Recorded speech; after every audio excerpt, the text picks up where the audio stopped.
Good morning dear students. तो आगे हम अपना चैप्टर कंटिन्यू करते हैं।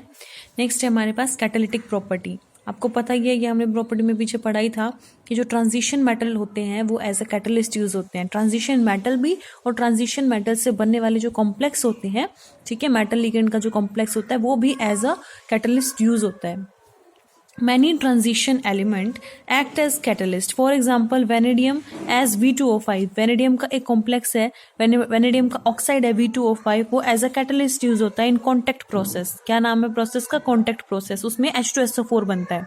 जैसे हैबर प्रोसेस होता है अमोनिया का, उसमें आयरन यूज होता है, मोलिब्डेनम यूज होता है। ऐसे कॉन्टेक्ट प्रोसेस होता है सल्फ्यूरिक एसिड बनाने के लिए, उसमें वेनेडियम यूज होता है। वेनेडियम एज अ V2O5 यूज होता है।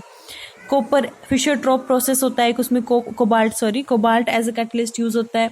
Iron in Haber process, molybdenum is used as promoter. तो ये सारे एग्जांपल हमें क्या बताते हैं कि ट्रांजिशन मेटल या तो एज इट इज या अपने कोई भी कंपाउंड है जो उसका, वो एज अ कैटलिस्ट यूज होता है। तो क्यों ट्रांजिशन मेटल जो है वो कैटालिटिक प्रॉपर्टी दिखाते हैं, क्यों ये एज अ कैटलिस्ट यूज होते हैं, वो अब हम पढ़ेंगे। ठीक है, फर्स्ट पॉइंट क्या है यहाँ पे? Catalytic properties of transition metal is due to the presence of unpaired electron in their d orbital and have the capacity to absorb and re-emit wide range of energies. This makes the required energy of activation available. देखो, कोई भी process है उसमें आप catalyst क्यों डालते हो?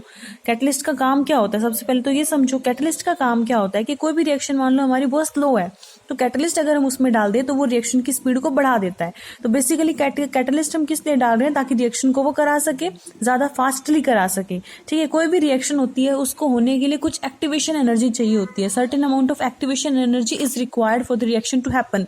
ठीक है, तो कैटलिस्ट क्या करते हैं? उस रिएक्शन को एक्टिवेशन एनर्जी प्रोवाइड करते हैं। जितनी ज्यादा अमाउंट में, जितना जल्दी एक्टिवेशन एनर्जी रिएक्शन को मिल जाएगी, रिएक्शन उतनी स्पीड अप हो जाएगी। ठीक है, तो कैटलिस्ट, ये जो हमारे ट्रांजिशन मेटल है, ये वो एक्टिवेशन एनर्जी प्रोवाइड कर देते हैं। कैसे कर देते हैं ये वो एक्टिवेशन एनर्जी? आपने पढ़ा था ट्रांजिशन मेटल के जो कॉम्प्लेक्स होते हैं वो कलर्ड कॉम्प्लेक्स होते हैं, है ना। ये हमने पढ़ा था कि इस तरीके से उनके जो डी ऑर्बिटल्स होते हैं वो स्प्लिट हो जाते हैं T2G और EG में, है ना। ये हमारे पास T2G था, ये EG था। तो यहाँ पे कोई भी उनमें इलेक्ट्रॉन रहेगा तो वो जंप कर जाता है। जंप करता है तो कुछ एनर्जी, पहले क्या करता है, इलेक्ट्रॉन ग्राउंड लेवल में होता है, एनर्जी एब्जॉर्ब करता है। ठीक है, एनर्जी मिलने के बाद जब एनर्जी इसकी बढ़ जाएगी तो ये हायर लेवल में जंप कर जाएगा, बची हुई एनर्जी को ये एमिट कर देता है, उसकी वजह से कलर होता है। ठीक है, तो ये जो एनर्जी, ये जो एमिट कर रहा है यहाँ पे इलेक्ट्रॉन, ये energy as activation energy reaction में यूज हो जाएगी। आगे बात समझ में?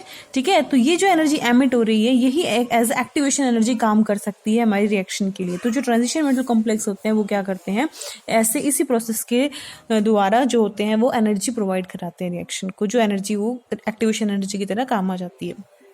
सेकेंड पॉइंट है ट्रांजिशन एलिमेंट विद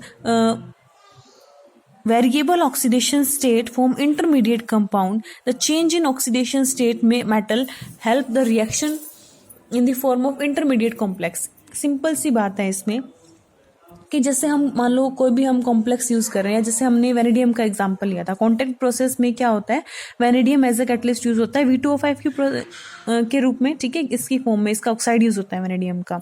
ये हमारे पास रिएक्शन लिखी हुई है। तो जब ये वेनेडियम का कॉम्प्लेक्स हम इसको कैटलिस्ट के तौर पर यूज करेंगे तो रिएक्शन में क्या होगा, यूज होगा ना ये। ठीक है, तो V2O5 रहता है ये, फिर V2O5 पे क्या होता है, सल्फर डाइऑक्साइड के साथ रिएक्ट करके V2O4 की फॉर्म में कन्वर्ट हो जाता है। ठीक है, तो यहाँ पे आप देखो, पहले ये V2O5 की फॉर्म में लिया, फिर ये कन्वर्ट हो गया V2O4 की फॉर्म में, है ना। तो यहाँ पे अगर हम देखें तो वेनेडियम की ऑक्सीडेशन स्टेट +5 आएगी। क्लियर हो गई ना बात? ऑक्सीजन का -2 होता है, -2 × 5 10 और 2 से डिवाइड करेंगे तो +5 हो जाएगा। तो यहाँ पे वेनेडियम की ऑक्सीडेशन स्टेट +5 है, यहाँ पे वेनेडियम की ऑक्सीडेशन स्टेट +4 है। कहने का मतलब जो भी हम कैटलिस्ट यूज करते हैं उसको रिएक्शन में यूज होना पड़ेगा, उस कैटलिस्ट को रिएक्शन में रिएक्टेंट के साथ रिएक्ट करना पड़ेगा उस कैटलिस्ट को। उस रिएक्शन के दौरान उसको क्या करना पड़ेगा, कैटलिस्ट को अपनी एक फॉर्म से दूसरी फॉर्म में कन्वर्ट भी होना पड़ेगा।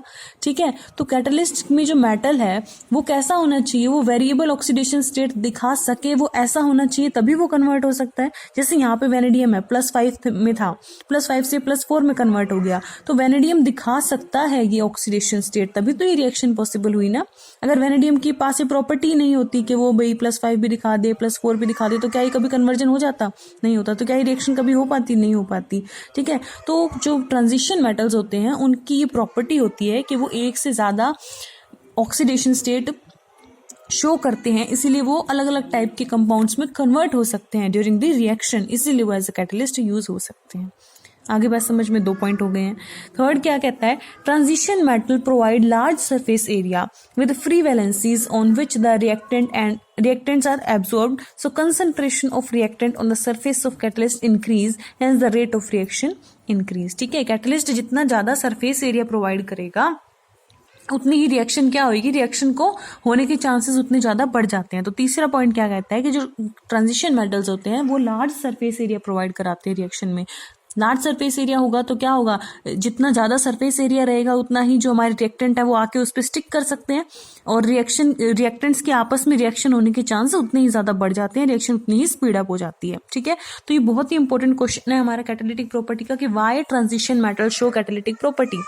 तो पहले तो आप एग्जाम्पल दोगे, ये 2-3 एग्जाम्पल हो गए कि ऐसे ऐसे कैटलिस्ट यूज होते हैं। फिर 3 पॉइंट्स हैं इसमें। सबसे पहले तो क्या रीजन है कि एनर्जी एब्जॉर्ब कर सकते हैं, वो एनर्जी यूज हो जाती है एज एक्टिवेशन एनर्जी। जब वो एनर्जी एमिट करते हैं ना तो वही emitted energy as activation energy use हो जाती है। एक पॉइंट क्या था कि लार्ज सरफेस एरिया प्रोवाइड करते हैं, जितना ज्यादा सरफेस एरिया होता है रिएक्टेंट का उतना ही जितना ज्यादा सरफेस एरिया होगा कैटलिस्ट का तो रिएक्टेंट उस पर आके उतने ही ज्यादा लगेंगे। ठीक है, और रिएक्टेंट्स की आपस में रिएक्शन होने के चांस उतने ही ज्यादा बढ़ जाएंगे। थर्ड पॉइंट क्या था कि क्योंकि जो ट्रांजिशन मेटल होते हैं वो वेरिएबल ऑक्सीडेशन स्टेट दिखा सकते हैं, इसी वजह से क्या होता है वो एज अ कैटलिस्ट यूज हो सकता है। तो ये बहुत ही इंपॉर्टेंट क्वेश्चन एक तरीके से हमारा बना। नेक्स्ट है ऑक्साइड्स ऑफ ट्रांजिशन मेटल। ये छोटा सा टॉपिक है, इसमें क्या है प्रॉपर्टीज पढ़ते जाते हैं इसके फटाफट। The metals of first transition series form oxide with oxygen at high temperature. जो भी हमारे फर्स्ट ट्रांजिशन सीरीज है, स्कैंडियम वाली जो सीरीज है, उसमें हर एक जो एलिमेंट होता है वो ऑक्सीजन के साथ रिएक्ट करके ऑक्साइड बनाता है।